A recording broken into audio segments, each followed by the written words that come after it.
to another episode of Big Ego Media. Got a special guest called by the name of Justo. How you doing today, bro? Yo, you don't know. Come on. Hey, live in the flesh. I'm trying to figure out what number Congolese you are that I've had on this platform, but I've had quite a few Congolese people over the years. But, as we always start with all of our guests, we want to know, first and foremost, where you from? Where did you grow up? What are you talking about, country-wise or area-wise? Both. I come from the Congo, you know what I mean? And, the area that I grew up in was in Binza, but then I moved to my grandma's area in Veme. This is back in Congo? Yeah, this is in Congo. Yeah. And then from there, man come to the UK when I was like 5 years old. And my first area, well, the only area I've ever lived in was South Kilburn. South Kilburn? Yeah. Okay. So do you remember what year was that you came to the area?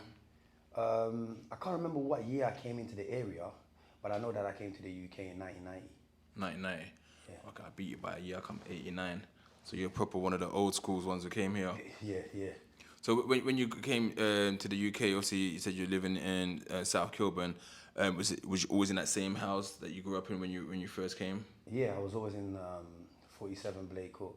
Okay. You know what I mean? So with that, when you sort of moved there, who was you living with at the time? I was with my mom, my two brothers at the time, you know what I mean, and my stepdad. Okay. So you no sisters? No, I've got a sister now, yeah. From at the time when we moved there, it was just me and my brothers. Okay. Yeah, and then my mom had my little sister. Okay. And you say like with your stepdad, where was your dad at the time? Well, my dad at the time was gone. Like, for what I knew, he was dead. Okay. So you've never met him, you never known? No. At the end, man ended up basically meeting him. You know what I'm saying? But for what I've known, that he was gone, because at that time in Congo there was a war that broke out. Okay. You know what I'm saying? And in them times there, everybody was scattering around, and when you're trying to find family members, you couldn't find family members. And yeah, like I've never heard of him until when my brother died. So did you ever kind of know that the person you was living with was your stepdad? Did you always know that? Did your mum make you aware of that, or did you think that was your dad at the time? My mum made us aware of. I knew already, innit? I knew. It was a no-brainer. I knew. Like, you know, when you're younger, you go through so much. You know what I mean? You've witnessed so much. Like, you're forced to grow quick. You know what I'm saying? So I already knew. So I knew, like, I don't really like calling him my stepdad, because I'd rather just call him dad. That's my dad. Yeah, you know I hear that. So, yeah. Cause I'm similar. Cause I grew up with my uncle, my mum's younger brother, and I call him dad to this day because that's who raised me, basically. Yeah. So, what was you like in terms of your early childhood? What was the ambition? What did you want to be? When I was younger, footballer. I just wanted to play football. I wanted to be a footballer. Was you any good? God, that was cold still. I can't even lie. Yeah? Yeah, man, that was good. A lot of people say this, you know. Nah, trust me, I was good, man. Man's got trophies, bro. You get me? Like, I've got trophies. But yeah, man was good, man. And I mean, that was the ambition. The ambition was trying to make it as a footballer and everything, you know. And one time, I even got scouted to go and play for Colchester. Yeah. But I think you see them times there, yeah, when you get the letter and everything, my mum didn't understand. Yeah. Gave it to my uncle. Next thing I knew, my cousin started playing for Colchester. On the mad thing, man. So it's like your cousin pretended to be you? Yeah, bro. Man, he started playing for Colchester. Mad thing. Now, you know what? I mean, not to stop you there, but what you kind of said is kind of prevalent, because a lot of times, especially with African parents or parents from sort of a low household income at the time, is that they want to go and work. They ain't got time to do a culture. So where's that? They're not taking you there. I got one Congolese boy who's 11 years old. We've taken it upon ourselves to take him to football because no one else will take him because he's at academy now, but we're having to do that. So it happens to a lot of young black boys, especially where their family can't afford to take them to these games. Do you know what I think, yeah? I just think, yeah, them times there, yeah, our parents wasn't really interested in what we were doing. I would say my dad was interested, you know what I mean, in what I was doing. But before I got that kind of scholarship and everything, yeah, to go to play for Colchester, he passed away when I was 11 years old. Okay. You see what I'm saying? So, yeah, man. That was what you're saying on that. So that was your stepdad who passed away? That's my stepdad I'm talking about. Okay, well, I mean, let's get into that as well. So, at 11 years old? Yeah, 11 years old, he passed away, a football pitch. He passed away because he played football himself. Okay. Yeah, he passed away in a football pitch, had a heart attack, you know, so that kind of left man kind of lost, mash up, you know what I'm saying? So you was the oldest boy, right? Yeah. So now, automatically now, you're kind of the man of the house now. Yeah, immediately, like, you know what I'm saying? Like, you don't even know what to do, so, you know what I mean? But at that time as well, when I go to school, I kind of took into my sports teacher, Mr. Ojuladi, so he became more like a father figure to me. Okay. You know what I mean? So, I mean, we talk now in this day and age in terms of young people not having positive role models, and so you just spoke about your teacher there, but not having that father figure at home. How do you think that kind of changed you? Because being Congolese, we grew up on Mambata. Yo, Yaka, you're not listening back. Yeah, bro. Yeah. So when that's not around no more kind of thing, and it's difficult. Your mum can do it, but it doesn't feel the same when there's a man's presence, if that makes sense. Yeah, you know what? I'll be honest with you, yeah. Like my dad, yeah, he was cool, he was calm. You know what I'm saying? My mom was strict. My mom didn't play no game. Bambata, you're getting that from Kigogo, you're getting all of that from my mom. My mom was zero tolerance. Like, she didn't play that. You know what I mean? You had to be at home at a certain time and all that. You stay out. If you stay out too late, bro, like, the punishment was real. On your knees with 2 Coca-Cola bottles with your hands up in the air. You know what I'm saying? Fukama. Yeah, bro, those were some punishment. And my dad would be more the one that'd be like, nah, let him go. Like, but that's what made man strong. Those punishment that my mom gave us. And you said you're the oldest of 3 brothers. What were the age differences?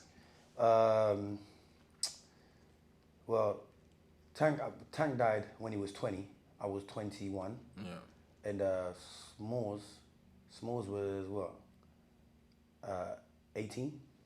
So you guys are really close together Yeah. then, not too far apart. Yeah.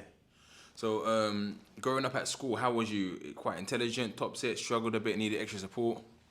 Brother, school was not really my thing, to be honest with you. You know what I mean? I kind of lacked with all of that, like, academic kind of skills. You know what I'm saying? Were you more like a PE man? Yeah, man. Sports. I was into sports and everything, but I liked English. I really liked English, but did I struggle? I don't think like the teachers gave me the opportunity to even push me. Do you know what I mean? Yeah. I think they kind of just neglected, man.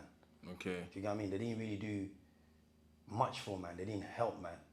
I think I kind of helped myself when I got older, like just educating myself and pushing myself more academic. Yeah. Like sometimes I sit back, I say to myself, I wish I could go back to school now and teach them a few things. Do you know what I mean? But yeah. So school was not really my strong point, I'll be honest. How was your behaviour in school though? You know what? I was more like the villain. You know what I mean? You know, if I'm sitting down next to my bedroom in class and then my bedroom will be like, yo, boom, boom, boom, and I'll be like, yeah, this, that. The teacher will be like, hey, Justice, get out of the classroom. Do you get what I'm saying? Like, I'll be like, yo, but miss, I was just help, get out of the classroom. So to me, it felt like, yo, they didn't really want to help man at all. Yeah. So I'll be kicked out, be in the like hallway, corridor, you know what I mean, going to other people's classroom, bothering them or filling up girls on the hallway. Do you know what I mean? So yeah, that was kind of me in school. But I was quiet. I never really spoke a lot. Like I said to you before, like, because of the things that I went through and everything, you know what I mean? I never really spoke a lot, but I was very, very angry. Yeah. You know what I'm saying? I always lashed out or, you know what I mean? So, yeah, I was proper angry. So in terms of sort of South Kilburn itself, what did you kind of remember about it growing up when you were going to school? Did you always know it's sort of a dangerous area? Did you always recognize it? Because me growing up in the state I grew up in, I didn't see it as a young person, only later on in life as I got older, in my teenage years. I thought, raw, this area is kind of mad. But when you was growing up, did you ever sense it? Nah, I never. My area was a nice place, you know. For me, you know what I mean. My area was a nice place. Everybody knew everybody, you know what I mean. And especially at the time when I was living there, it was more like we were the African kids that was in that area that was just known, you know what I'm saying, from the whole resident, you know what I mean. So growing up to my area, like, nah, I didn't really witness anybody that was bad. And if people that was bad, you know, they never showed it to us. Yeah. Do you get what I'm saying? Like even my elders that I looked up to, they never showed no like badness to us. Yeah. Do you know what I mean? So, yeah, nah, it wasn't bad at all. So when would you say was the kind of age where you kind of took an interest into that side of life? Oh, maybe I would say like what? 16, 17? So even later, so you finished year 11 and anything, it's more so when you got into sort of college, that sort of time. Yeah, I didn't finish year 11. Like I said, like school was kind of mad for me. I got dashed out. Do you get what I'm saying? Because I was proper anti, like I said. Yeah, I was dashed out of school. I w- from there, I was trying to look for work and all that. Ended up getting a job, worked in Sainsbury's. You know what I mean? Like 2 years. Yeah, yeah. 15, 16, I started working for Sainsbury's and all that. Left that because the manager in there was being kind of racist. Yeah. Do you know what I mean? And then after that, my bro was on the road. My bro was basically on the road and he was doing his bits and bobs. So your younger brother. Yeah, he was doing his bits and bobs. And every day, I remember like, he'll be always like, before going to sleep, he'll be counting money. And I'm like, yo, why you keep counting the same, like, why you keep counting the same 10 grand every day? Yeah. He looked at me and laughed and said to me, who told you I'm counting the same 10 grand? We used to have a little walk-in closet where we kept all our trainers, trainer box. So he walked in there and he bought like 3-4 boxes of trainer boxes. Every box had like 10 grand. Yeah. You get what I'm saying? So I thought, right, maybe I'm in the wrong field. So did you not notice what he was doing as the older brother at the time? Was it something that you paid mind to? You know what? At first, you know it was, yeah? Remember, you know, I was working, yeah? So when he's outside, I'm not really coming outside every day like that. Although I was outside, but I'm not outside like how he's outside. Yeah. I'm outside when I come out. When I come outside, I come and check a couple of the guys. If I see a man I don't like, I'll do what I need to do. I'm off again, you know what I'm saying? It's only when I started like seeing the way like how he's flexing. Because he'll come to me, yo, give me some change. I need to buy a pair of trainers. Like I said, I was working at the time. But that stopped. Do you get what I'm saying? And then I'm seeing him new trainers. Every day there's a new pair of trainers. Garms, you know what I'm saying? And it was like, yo. And I remember one time, I think I was gonna be late, for work. I was like, bruv, I need to cut to work and I wanna be late. He said, come man, I'll take you. So in my head, I'm thinking, yo, take me where, bro? How you taking me to work? You get me? Because now, man, come, I'll take you. Boom. Man was driving. I was like, nah, this bro can't be driving before me. This is not happening right now. You get me? So that's when I started kind of noticing what he was doing, and then he told me what he was doing. Do you know what I mean? He started off with the weed and then moved on to the hard stuff. And you kind of said that you kind of got involved, and also you grew up in an area, same estate, basically. The only reason why, you know what? I left Sainsbury's because the manager was being racist. Yeah. Do you get what I'm saying? I just walked out. Yeah. Do you know what I mean? And when I was out there, all of my guys like are rolling around doing their things, like even me and Biz rolling together, and then seeing him just make 10 in one day, it was like, yo, it was shocking, you know what I'm saying? So that kind of inspired me, but at the same time, bruv, I was going broke. That Sainsbury's money wasn't staying in there. You get what I'm saying? I was going broke, so I needed something. And I'm sure not gonna ask my little brother for no change. You get what I'm saying? So we kind of wrapped it up, me and him, like, and he said to me, yo, bro, like, jump on. But if you're gonna jump on, you gotta be serious. You get me? You gotta be serious. So from there, I was like, alright, cool. I took it serious. So when how old were you when you first met Biz? Because you guys grew up in the same estate, right? Yeah, I met Biz. Biz was already my brother's friend. Okay. Do you get what I'm saying? Biz was already my brother's friend. I met Biz when I was what? I think 16, 17. That's when I met Biz. But Biz has always been in the area. Do you know what I'm saying? Biz has always been in the area. Like the area's so big, yeah. There's so much youth, but you have your own crowd. Okay. Do you know what I mean? You hang around who you hang around with. Yeah. But when I met Biz, it was more like somebody was introducing me to him, like saying like, yo, boom, he does music and all that. I said, right, cool, man. Let's do this thing. You know what I mean? And we went studio, we made something together, and then we became cool from there. So in the sort of area that you kind of lived in, obviously it's harmonious in terms of the state. When did things quite take a left turn for you in terms of, I mean, we're not going into beefs and that, but when did things take a left turn for you in terms of, oh, now you need to watch where you're going? Because, like I said, you're someone that was working in Sainsbury's. Obviously, now you're shotting now as well. But when did things take a left turn where now you're not looking over the shoulder for the police, but you're looking over your shoulder because of other people? Is it because people are seeing that your money you guys were making, or? I feel like our situation, before all of that, our situation was more the police. You know what I mean? We never really had beef with anybody. Yeah. We had beef with Jakes. That's who we used to walk. Jakes will come into the area, we'll deal with them, then they will go out and come back with a whole bunch of vans, and then we'll try and deal with them again. You know what I'm saying? So that was more our thing. I think that came in when we, like you said, we were making so much money, and I think people wanted to be friends.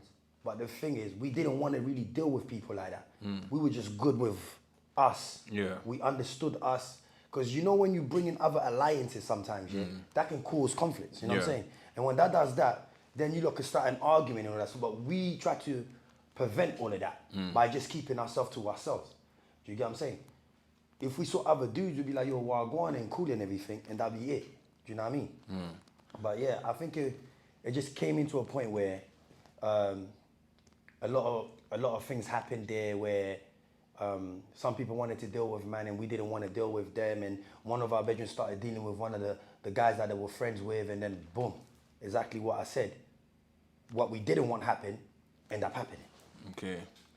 So it led to a point that where we're not going to the specific, but where you lost one of your younger brothers. Yeah. Do you know how long ago that was? I lost him in 2007, so probably like what? 16 years ago. Now? Yeah, 16 years now. Yeah. You know what I'm saying? So that kind of, don't really like talking about it, but yeah, that kind of messed me up. Do you know what I mean? This is my go-to like this is my go-to guy. And this was the brother that you were talking about earlier on, yeah? Yeah, this is my go-to guy. This is like we have each other's back. You know what I mean? Like he relies on me, I rely on him. Do you know what I'm saying? Yeah. Like, yeah, that mashed me up, bro. That brought me to a place that I never thought that I'll be at. Yeah. Do you know what I mean? Remember, like I just said, in Congo when war broke out, I already witnessed stuff. You know what I mean? Like, and then losing my brother, it's like it just brought me back into that kind of mentality. But now it's like, yeah, man, that just mashed up a lot of things, man. Do you remember kind of hearing about it? Where would you remember where you was, when you heard about it, how you had to speak to your mum about it? I spoke to him. I was speaking to him, and I was going to link him. Okay. So where he told me to link him is where he got. Okay. You get what I'm saying? And like, yeah. So it kind of, yeah, man, that's mad, man. Yeah. Sorry. So no, it's really cool. I totally understand, man. So I mean, with that, then you got into situations yourself where you ended up being stabbed and being shot at as well. So was it life-threatening at the time when you got those injuries, or was it sort of things that where it was kind of like not to be shot or stabbed is ever light, but you know sometimes people get stabbed and they knew there was gonna be alive in it, but sometimes people could have ones that are life-threatening. Do you know what? I'll be honest with you, yeah. When I got shot, my brother was alive. I didn't care. Being shot and all them things, I didn't really care. You know, when I was young, yeah, bro, yeah, I'll be real with you. When I was young, I didn't want to live. I felt like the wrong person died, to be honest with you. I didn't want to live. I didn't care if I lived or died. I really did not care. So getting shot was nothing to me. Like, I went home. I left my car on the scene and I got shot, bro. And I just went home. My brother bucked me. Then, from there, my brother took me to the hospital. So did that kind of beef stem from that time? No. That was completely separate. That's something else. Yeah, that's like I was already keeping up with madness back then. Yeah, you know what I mean? okay. Then I was already keeping up with madness before that situation happened. Do you get what I'm saying? So it wasn't a point that where you thought you were gonna die from these injuries then at that time when you got shot? Like, yeah, I could have died from them injuries. Even being stabbed, I could have died. Yeah. Do you know what I'm saying? But because of my mentality, the way I think, yeah, I just say to myself, bruv, I ain't going out by these dudes. No one ain't taking me out. Yeah. Do you get what I'm saying? So I don't want no one to, I didn't want anybody to have that upon, like, to have that one on me, like, to say, yeah, we got him. Yeah. Do you get what I'm saying? But at the same time, it was like, man don't want to be here. Do you get what I'm saying? But yeah, so yeah, there were life-threatening situations, some of them. And yeah, like, it was just normal to me. Like, I just didn't care. And you also end up spending a bit of time in prison? Yeah. Like, I was in for like a year on remand. Remand. You know what I mean? You know what that case was for? That was for a M case, which man ended up busting that. You know what I mean? They tried to push man onto. It was much more bigger than just an M case. You know what I mean? They tried to do man for more than what it was. Yeah. You know what I mean? Firearms, attempts. You know what I mean? And all that. But just talking about into prison, and obviously you busted a case, but going into prison, when I always ask people this, the first time you was going into prison, did you cry? Did you? Cause sometimes people cry. I cried. I always tell people when they told me you're getting remanded, I went, oh, I started crying. Yeah, you know what? Yeah.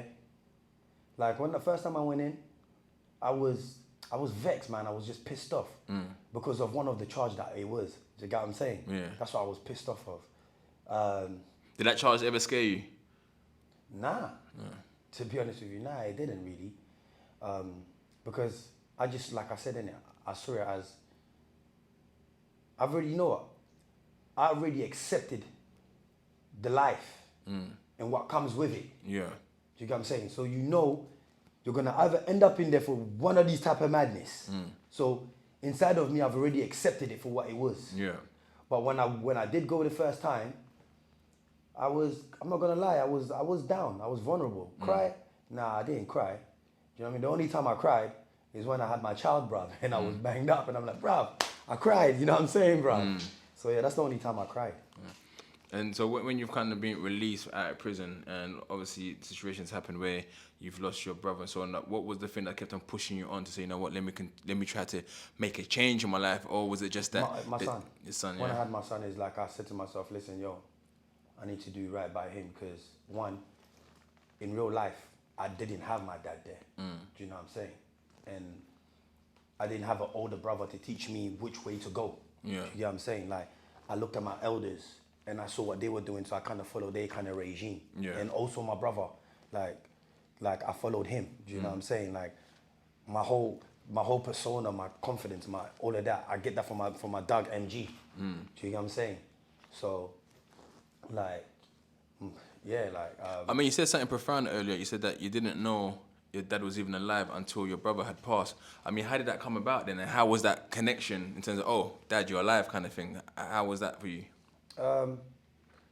When I met him, I don't know, bro. Like, I didn't feel nothing. I didn't, at that time, it's like, yo, I've been doing this on my own. I didn't even want a dad anymore. Yeah. Do you know what I'm saying? Because I've already been holding down the house from the age of 16, 17 years old. You know what I'm saying? Yeah. So seeing him, he just looked like a person that was just there. You know what I'm saying? Like, man chats to him. Yeah. Do you know what I mean? Like, time to time. But I wouldn't say we have the greatest relationship. Yeah. To me, anyway. You know what I mean? So, yeah. And how has fatherhood changed you as a person? Pardon? How has fatherhood changed you as a person? Like I said, yeah, I just wanted to be with my son. I just didn't want him to go through what I went through. Yeah. Do you know what I mean? I just wanted to make sure that I guided him and like led him on the right path. Do you know what I'm saying? For what I know now, do you know what I mean? I could see my son as I could see a lot of me in him. Yeah. Do you know what I mean? And if me not being in his life, or me dying or something like that, yeah, I could tell that's not going to be a good turn for him. Yeah. So I tried to stay focused and I tried to be there and just push myself towards trying to help him grow, you know, in the right way. Like I've got this saying like built to lose, but I broke the cycle. Yeah. So I was built to lose, but I've broken the cycle as like my biggest achievement is my son. You know what I mean? That was a wake up call for me. It was him to be like, yo, I need to be there for this little man, you know what I mean, and help him out. I mean, let's touch on music now. So, at some point, everyone in the UK of a certain age done grime. I think the kids now, everyone would have done drill, but everyone done grime. Is that what you ever started with? Did you ever do grime at first? Bro, I'm not like all these other UK artists. They started with grime. I hated grime. You didn't like it, no? Nah, man, I hated grime. But I was forced to listen to it because of my brother. Okay. Because my brother Tank was into grime. Okay. Like was into garage and all them kind of things and Wiley and all them, you know what I mean? So I was forced to listen to all of that. Do you get what I'm saying? And don't get me wrong, some was good, some I wasn't really a fan of, but me strictly, I came in rap, you know what I mean? Like I listened to people like Tupac, DMX, do you get what I mean? So those were my rappers to go to, especially DMX, that was my guy to go to. When did you first start rapping yourself then? Oh man, 16. 16, okay. Yeah, 16. That's when around the time when I bumped into Biz and it was a guy named Def One that told me like to come to the studio to make something with a mentor that I had named Clint. Yeah, so we done something together with Biz them times there. That's how I literally got into music. But I got into music before that. No, I wanted to get into music before that because I had a friend named Sticks. Yeah. he was also making music. He was actually the first person our age that I saw that was writing music. Yeah. Do you know what I mean? But other than that, there was others that also influenced me, but it was literally more sticks. And the funny thing is, we were talking about that yesterday. Okay. So I remember the first time I seen you guys as collective, because I was actually banged up with I was in Feltham at the time, '07, with one of the people from you guys' area, I believe. J Tubbs, the younger brother. Yeah, that was my bedroom from, what you call it, in Feltham. And I remember when I came out, that they put me into this video. The first time I see you guys in the video, and I think even Fem Fel kind of spoke about it as well. And I think it was Biz, ST, I think K Cole was in as well. We Get In. I think that's a UK banger that's never kind of spoken about. Yeah, you know what? Yeah, it's crazy. I wanted to make music, but I didn't want to shoot videos. Yeah. I didn't want to shoot videos. And this is when BP was literally on my case of shooting a music video. We're meant to shoot a video. I didn't show up. Then I got Biz calling me from inside. Oi, do this. So the first song that we actually recorded was called Welcome to Lunny. Okay. Yeah, once we did that, it was like we got a good reaction from that. So when Biz was coming out on home leave, he was like, yo, Justo, I need you to bless me. You get me? I said, cool, no problem. This time I had my cousin Frenchie. Yeah, like, he had a couple of friends from, in France that used to make beats. So they sent him this beat. We Get It In beat was in one of those discs, and boom, and I heard the beat, came up with the chorus. Yeah, we went into this. We shot it today. Next day, music video. That's how we did it. Like, we just done it like all in one day. It was like, we just got to show them who we are. That was it. It was like, show them who we are. I think that's a UK classic. And no one, I might even post it today. Again, I think that people don't kind of really speak about it. But then, what made you guys? Maybe I wasn't unaware because I spent a lot of time in jail. I'm assuming. But what made you guys inconsistent? Cause I don't think you guys kept on with the music throughout. You know what it is, yeah, bro? Yeah, it was more like we had one foot in and one foot out. Do you know what I'm saying? And at the same time, I felt like doing a music video, it only brings police officers closer to you. Yeah. Do you get what I'm saying? And we were very active them times there. Like, very, very active. Fully active. Do you get what I'm saying? So, some of these videos was also used in man's case, just to show the type of lifestyle we were living. And I didn't like that. It made me feel vulnerable. Yeah. How do you explain that? Do you see what I'm saying? Yeah, so that's the reason why we wasn't really, really consistent. We had music, but we just never...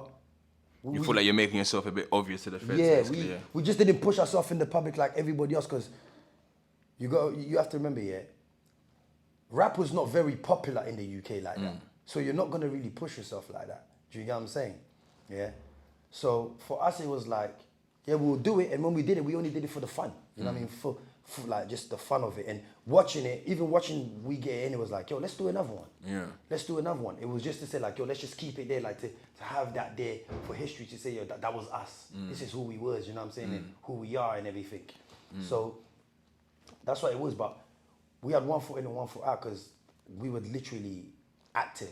Out there active. And looking at the music industry now, do you wish you had continued? Because you see a lot of artists who kind of just say, you know what, I'm going to continue, and they've gone to higher heights. Do you kind of, I think, we should have just pushed on with it? No. Reason why I say no, because I feel like, yeah, Biz opened the door. With the game is mine for everybody in the UK to do their thing now. Do you get what I'm saying? I feel like, yeah, it came from us already. Once Biz opened that door, we already opened that door. Yeah. Do you see what I'm saying? And yeah, when I see other people doing it, it's good for them. Do you know what I mean? I'm happy for them reaching the heights that they're reaching. Do you get what I'm saying? Would there have been eyes for us to reach them heights? I don't know. You know what I mean? Yeah. If I say no, then I'll be lying. If I say yes, then I'll be like, yeah. You know what I mean? But yeah, it would have been nice to be there. And at the same time, it doesn't really matter to me. Do you know what I'm saying? I mean, the game is mine had the streets in a chokehold. I mean, do you remember when you first heard that song? Did you know straight away it's gonna be a smash hit, or did you just think, you know what, it's another banger we're gonna have locally, but it actually went? Nah, I knew. Listen, before even the game is mine, yeah. Before even us putting our music out there, Biz had a song called places like Northwest or whatever, yeah. The song, it was a banger. I've always known, yeah, that he's had that in him. So when the Game Is Man came out, already I said to myself, yo, I remember when I heard, I said, yo, this bangs. Don't get it twisted. It never took off straight away, you know? Yeah, because when you released it, it never took off straight away. I think it was 3 or 4 months after that. Okay. People locked into it. Then it took off. Do you know what I'm saying? Do you remember seeing that in the clubs and people's reactions and stuff? I saw the reaction. When I saw the reaction of how, like, the DJ wheeled it back like 4 times and the whole place just erupted on a mad thing. Yeah, I said, yeah, man. This is a game changer, man. This is opening the doors right now, man. Because at one point, ER was on top of the UK game. Yeah. And then it kind of, within maybe a year or so, all kind of went away again. You know, like I said, yeah, it's not even like, look, certain situation happens behind the scene. Sometimes people envy you. Do you know what I mean? And people will go out of the way to do certain things. You reckon people are getting blocked? Yeah, to push you out of your lane. Do you get what I'm saying? And then trying to make you resort back to the old you. You get what I mean? And then on top of that, you gotta remember, yeah, when that was happening, Biz ended up like being recalled. Yeah, okay. Do you see what I'm saying? So it made a lot of people fall back or doing what they were doing, because like I said once again, feds are always watching. Yeah. And when the same names get called, you don't want to be the person to get nicked and get lifted off. Do you know what I'm saying? So that kind of pushed ER a little bit back. But yo, what's God's plan is God's plan, innit? In terms of yourself then, because musically I've seen you dropped a video every now and then, you've not been consistent as well. Is that kind of the same thing? Just that sometimes you've got a love for music, sometimes you're not, life is happening, you're a father. For me, it's like I said, innit? Like, for me, I was going through certain... I couldn't push my music the way I wanted to push my music at the time because I was going through immigration situation. Now, they were trying to dip me, bro. Okay, wow, swear down. Yeah, they were trying to dip me, man. They will revoke my citizenship. Even since you've been there since the 90s? Bro. Since 1990? Listen, to be fair, I'm saying like I don't know. They don't care about that. Like, they don't care, bro. Like, they don't care. Especially who I was and who I am or whatever. You get what I'm saying? They were onto me. So if I dropped something and I went to an immigration court, bro, they used that against me. You get what I'm saying? So it's not that I never had the love for it. It's just that it made me feel like, yeah, man, I'm not really feeling this too tough because of the way they're onto me. You get what I mean? So I kind of pushed myself back. You know what I mean? It's only recently man's kind of stepped away from the situation, the immigration situation. It's only now I'm saying to myself, all right, you know what? Let me just push this thing in it. Like, I only push it to my best, to my best interest. You know what I'm saying? So whoever gravitates to it, gravitates. Who doesn't, I really don't care. So is there a thing that where like you tap into the little youngers in the local area now as well who are making music as well? Is there people that you always say, you know what, you kind of stick with your kind of same generation? No, I tap in with a lot of the young youths in my area, man. I really do, man. Do you know what I mean? I stick also with my generation and the ones that I grew up with as well. But I'm all about the young ones. Do you know what I mean? Like the young ones that are coming up and the ones that are not involved into no street code or street situation or anything. Because if man can help them and tell them to navigate their energy somewhere else, you know what I mean? That's a win for me still. You know what I mean? So how do you kind of navigate your own life now, like in regards to where you go, who you meet? Is it a thing that where it still feels techie at times? Because I go anywhere I want. Yeah. I really don't care. Like, I go wherever I want. You know what I'm saying? If it's just me by myself, it doesn't matter. Yeah. I'm going. You know what I mean? If I bump into a situation, then it's a situation. Yeah. Do you know what I mean? Let it be the situation. If the situation doesn't evolve itself, then we're good. Do you know what I mean? Like, I have to live my life. I can't stop living my life. I got to live my life. You know what I mean? Do I look? But as a father, and in terms of what's happened recently, in terms of friends and your brother, is there something that where you might want to take extra precaution? So prevention is better than cure. If that makes sense. Yeah, it does make sense. I do. If I roll with my son, I'm very wary. Do you know what I mean? Because one, I don't really want him to witness me acting or behaving in any certain kind of way. Yeah. As far as my son's concerned, My dad's a good guy. Okay, yeah. You know what I'm saying? My dad's not even about that life. And that's how I've kept it. You know what I mean, with him. You know what I mean? Like, and me personally rolling with my guys, yeah, I always roll with my guys. Like we link up when we need to link up. We don't need to link up with each other every day. Yeah. You know what I mean? We've got things going on in our life. We've got businesses in our life. Do you know what I mean? Like, so more time I find myself being by myself. Okay. And I quite enjoy being by myself. Yeah. Do you know what I mean? Because it keeps me away from trouble and situations. No, I totally resonate with that. You know what I mean? So we're coming up to the end of the year now, literally a week or so before the year is done. When you look back at 2023, what's kind of been your highlights and what can we expect from you in 2024? 2023. You know what? The only thing I could say with 2023 was good is like just living. You know what I mean? Experience what I've experienced with my friends, laughing and enjoying life. Do you know what I mean? And still behaving like me and being me. 2024, what everybody should be looking out for. I've got a tape coming out called No Days Off. And then around May, I'm looking to drop my debut album called Marvin Road. Is any features we can look at in those ones? On what's it called, Marvin Road, the feature I will turn around to everybody to look at is with me and K Coke. Yeah. On No Days Off.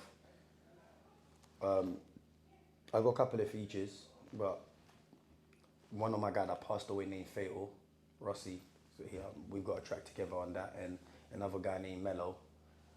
I got quite a few features on Marvin Road also. I don't really want to give away too much, but yeah, you know what I mean? No, I hear it, man. I just want to surprise everybody.